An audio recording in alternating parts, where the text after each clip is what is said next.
Okay mga kababayan, Chris Ulo po at welcome back po ulit dito sa ating YouTube channel. Okay, nako ito mga kababayan, mga ka-analyze. Alam niyo naman, nung nakaraan ho, viral trending ho itong si Yusek Atty. Claire Castro eh. Dahil ho, sa ginawa niyang pagsasabi lang naman ng totoo, na ito hong si BP Inday Sara Duterte ay kapag kagalit ay kamukha ho ni Chakadal. Mga kababayan linawin ho natin ang sabi lang ho ni Yusek Atty. Claire Castro, kapag kagalit, kamukha ni BP Inday Sara Duterte, itong si Chakadal. Kapag kagalit, wala naman sinabing buong taon. Wala naman sinabing buong taon or 24/7 kamukha ni BP Inday Sara Duterte, itong si Chakadal. Wala naman ganong sinabi. Kapag galit lang. Ito yung sinabi ho ni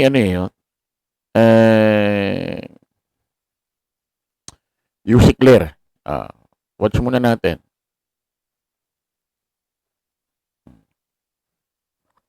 Kung may message daw ba kay PBBM, tingnan niyo yung mukha niya mga ka-clear. Nadinig lang ang pangalang PBBM. Tingnan niyo siya ulit mga ka-clear. May kahawig to eh. May kahawig pagka ganyan na itsura niya eh. Oh. Hanapin nga natin.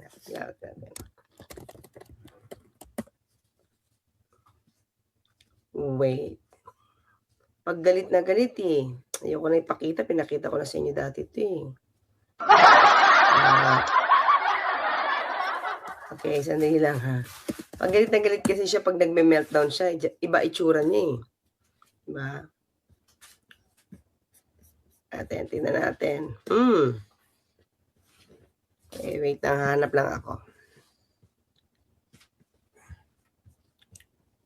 Pag nagagalit siya, iba yung itsura eh. Saan na ba yan? Wait lang mga clear ha. Nahanap ko pa.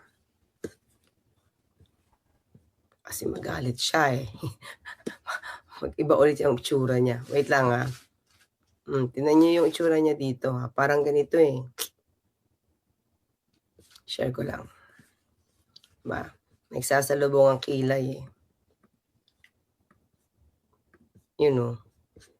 Parang ganyan o. Diba? Parang ganyan lang. Parang ganyan. Paggalit. Diba? Anyway, balik tayo. Tingnan nyo. Diba? Mga ka-clear, tingnan nyo dito Parang yung pinakita ko kanina sa inyo. Bakit? Diba? Bakit? Magbabago. Definitely, mahinahon yun eh. Hindi ko, minsan may mga pahayag ho ito si BP Inday Sara Duterte na kapag pinakikinggan mo, parang nakakatanga no? Bakit? Bakit? Bakit ka ba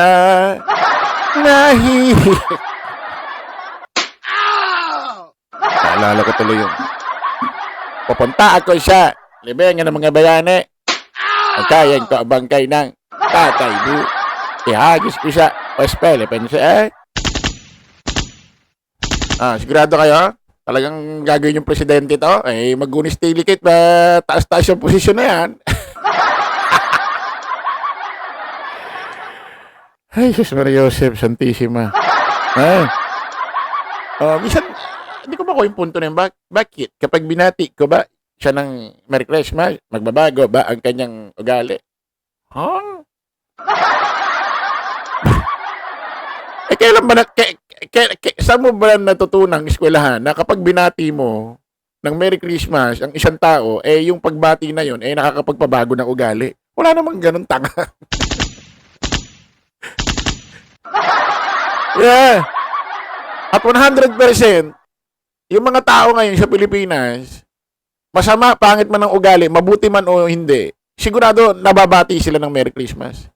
Hindi naman talaga ginagawang pan-therapy yun para magbago ang ugali. Saan mo ba natututunan yan? Nakakatanga, ano ba yan? Kahit hindi Pasko, mahinahon pa rin. Kahit hindi Pasko, hindi nagme-meltdown. Kahit hindi Pasko at maraming bashers, hindi nagmumura. Hindi nagbabanta ng buhay. Diba? Mukhang hindi talaga magbabago kasi ugali niya yun. Makaka-clear. Diba? Ayun na, maliwanag ko mga kababayan, mga ka-analyze. According ho kay Yusek Atty. Claire Castro, kapag galit lang naman, hindi naman sinabing buong taon, hindi naman sinabing buong buhay niya, kamukha niya si Chakadal. Ha? Kapag galit lang. Nagkaroon ho agad ng mga ganitong balita. Yusek Claire Castro, posibleng ipadisbar dahil sa Chucky comment kay BP Inday Sara Duterte. Aba, teka. May sagot si Palace Press Officer Yusek Claire Castro kaugnay sa posibilidad na madisbar siya. Matapos niyang ikumpara si Chucky Dal sa Vice President Sara Duterte kapag nagagalit. Parang halimbawa lang nangyari to, pero wag naman sana knock on the wood. Halimbawa lang na disbar si Yusek Atty. Claire Castro. Siguro ito na yung pinaka nakakatawa. Pinaka nakakatawa o pinaka worst na usaping pagdisbar sa isang abogada. Kasi isipin mo, pag tumanda na si Yusek Atty. Claire Castro, pag tinanong siya, di ba abogado ka dati? Siyempre, matanda na yung boses ni Yusek Atty. Claire Castro. Kailangan ganito yung pananalita natin. Kailangan ganito siya magsalita. Matanda na siya. Natisbar ako eh. Lola Yusek, Lola Claire, bakit po kinadisbar? Kasi tinawag ko na Chakadal si BP Sara. Ano ba yan? Parang nakakatawa naman. Sabi ni Yusek, birado ni Castro, mas mainam na ground para sa disbursement ang paikipag-usap umano sa isang assassin para ipapatay ang Pangulo, First Lady at House Speaker sa pag-amin sa pagpatay at pagnanakaw. Isipin nyo naiisip nyo ipadisbar itong si Yusek Atty. Claire Castro dahil lang sinabi, kamukha niya itong si... Halimbawa, katulad na si Yusek Claire. Halimbawa lang to. Kunyari, parang pelikula lang para eksena. Ikaw, Yusek Atty. Claire Castro, ay hinahatulan na tanggalan ng lisensya ng pagkaabogada dahil tinawag mo si BP Inday Sara Duterte na kamukha ni Chakadal.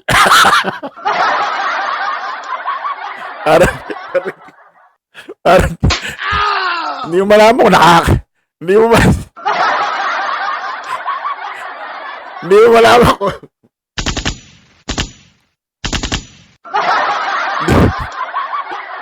baka magtawanan yung mga nasa korte Ano ba? Anong balita ito? Naku, ano bang klase mga balita na meron ngayon? Iwan nyo na yun sa 2025, ha? Huwag nyo na dalhin sa 2026 ang mga ganitong issue. Ano, nakakaloka na. Tama naman si Yusek Atty. Claire Castro, mas dapat nga itong, hindi ko alam bakit. Wala ba nag-file sa Korte Suprema para itong si BP Inday Sara Duterte madisbar sa mga ginawa niyang acting, ginawa niyang pag-uugali nung mga nakaraan sa kanyang mga press con. At doon sa isang live Zoom na kung saan kasama niya yung mga DD-shit na vlogger. Unahin muna natin itong kay Pangulong Bongbong Marcos. Unahin muna natin ito. Gusto ko, beg nung katabi of, merong isang graduate na Pagtagaan nyo na ha. Kailangan natin balikan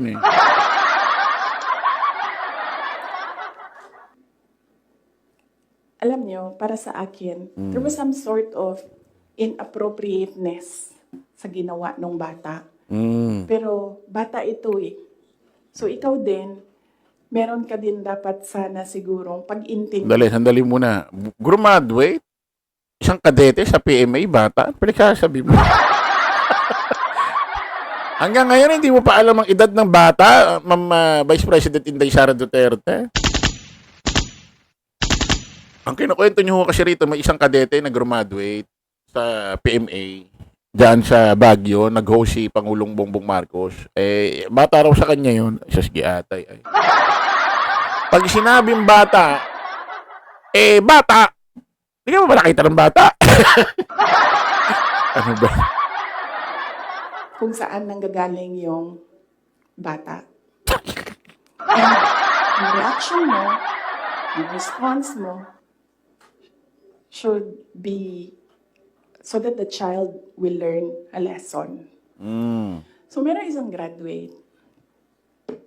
Sabi nung graduate, Mr. President, can I have your watch Dak. as a graduation gift?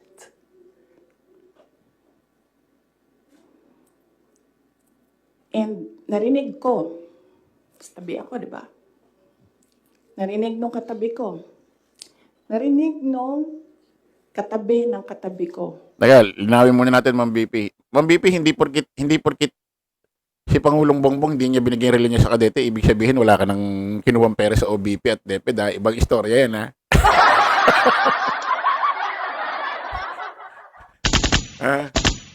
Ano point natin dito? Hindi porkit hindi binigay ni Pangulong Bongbong yung relo doon sa kadete, ibig sabihin hindi ka na wala ka nang kasong plunder at grab, ha? Iba yun, ha? Tuloy natin. Kasi baka akala ng ibang tao porkit may ganyan kang kwento, malinis ka na.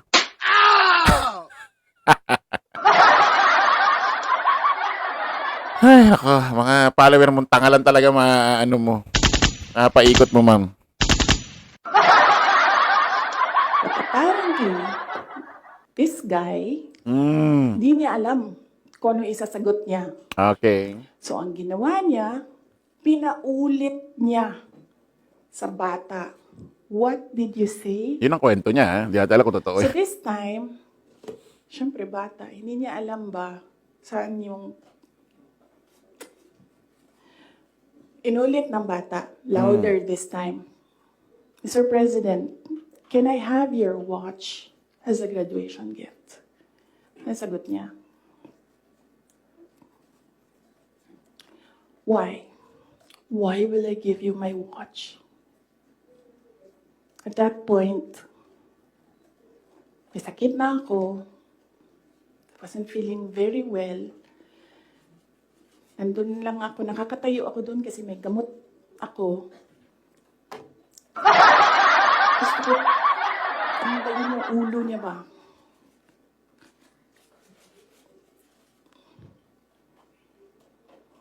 I realized, toxic na yung relationship.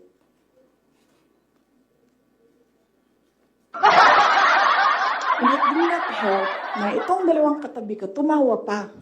Pinagtawanan pa nila yung bata. And I saw the humiliation sa face ng bata. I wanted to help him. Gusto ko sabihin sa kanya, itong relo ko na lang, relo ito ng Vice President, ito relo ng Presidente, pero I hope this will do. And then I realized na baka mas lalong mapahiya yung bata if I do that. So I just imagined myself cutting his head. Gusto ko, ganun din ang gusto ko gawin doon sa mga katabi ko. So na-realize ko, toxic na ito. Ayan. Graduate. Ayan ho, mga kababayan ho, yung kwento ni BP Inday Sara Duterte, binabalikan lang natin. Mayroon daw kasing graduate na kadete sa PMA. Bata ang tawag niya ron. Hiningi raw yung relo kay Pangulong Bongbong Marcos. Para daw sa graduation gifts daw. Ako naniniwala na tumanggi si Pangulong Bongbong Marcos, pero yung mga dagdag niyang kwento na parang pinahihiya pa yung bata, hindi na ako naniniwala doon. Alam niyo mga kababayan, mga kanalays, hindi porkit presidente ka, lahat ng hihingin sa'yo, especially personal, dapat mong ibigay. 'Di ba? Especially kung may sentimental value yan, kung halimbawa ibigay yan, kung relo pa ni Ferdinand Marcos Sr. yan, binigay sa kanya. O Bigay ni Efelisa Marcos sa kasal nila, sa anniversary nila. Bigay ng anak, hindi pwede yung bigay. Hindi pwede yun. Kinukumpara nila itong mga kababayan kay Digong na may graduate sa PMA, hiningi yung relo ni Digong, binigay. Hindi mo masabi, ba't naibigay agad ni Digong? Mali mo, walang sentimental value yan. Mali mo, bigay lang ni Garma yan. Diba? Hindi. Girlfriend daw kasi ni ano yan eh. Si Digong si Garma, sabi ni Tismosong Ramon Tulfo eh. Hindi pwede yung ganun. Ang nakakatawa rito, mga kababayan, grabe yung reaction. Pwede siguro i-react ni BP Inday Sara, madamot si Pangulong Bongbong. Swak yung reaction niya doon sa issue. Pwede niya sabing madamot. Sabihin natin ganun. Pero ang reaction niya, hindi lang binigay ni Pangulong Bongbong yung relo niya sa kadete dahil siguro may sentimental value. Gusto mo na agad putulan ng ulo si PBBM. Violent reaction agad?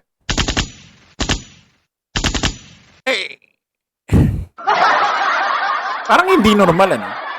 Parang hindi normal, lalo na sa nanggagaling yung mga ganitong salita pagbabanta sa isang babae at pangalawang pangulo pa ng Republika ng Pilipinas. Hindi lang binigay ni PBBM, gusto mo siya putulan ng ulo. So, ibig sabihin, mas mabuti pang, para bang lumalabas, mabuti pang mas mamutol ng ulo kaysa magbigay ng relo, gano'n. Nagagalit ka kasi hindi nagbigay ng relo si Pangulong Bongbong doon sa kadete. Pero yung gagawin mong pagputol ng ulo ni PBBM, ni-imagine mo, okay yun, gano'n. Anong klaseng tao ito? Dapat nga may ewan ko, ba't wala nag-file sa ganyan? Sa ganyang ginawa niyang pahayag. Kung may nag-file man, ano na nangyari? Tapos ito pa. To get the votes of people. Putang ina ninyong lahat. Romualdez, Lisa Marcos, Bongbong Marcos.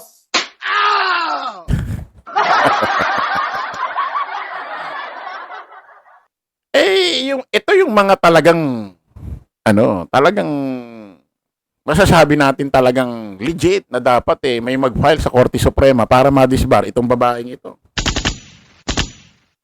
Hindi yung kay Yusik Attorney Claire Castro. Bakit kaya natanggalan ng lisensya? Kasi tinawag ko ng Chakadal siya. Nakakatawa pa yung kwentuhan eh. Sibi mo pag may nag-file doon syempre maglalagay ng documents. May magbibigay ng documents, ebidensya. Babasahin ng doon, ng korte. Kaya nyo gusto ipadisbar si Yusik Attorney Claire Castro dahil sa Chakadal. Walang takwet. Ito yung mga legit. Hindi ko alam bakit wala. Kung meron man, ano na nangyari, kumusta na. Kita-kita ulit tayo sa panibagong vlog. Bye-bye po.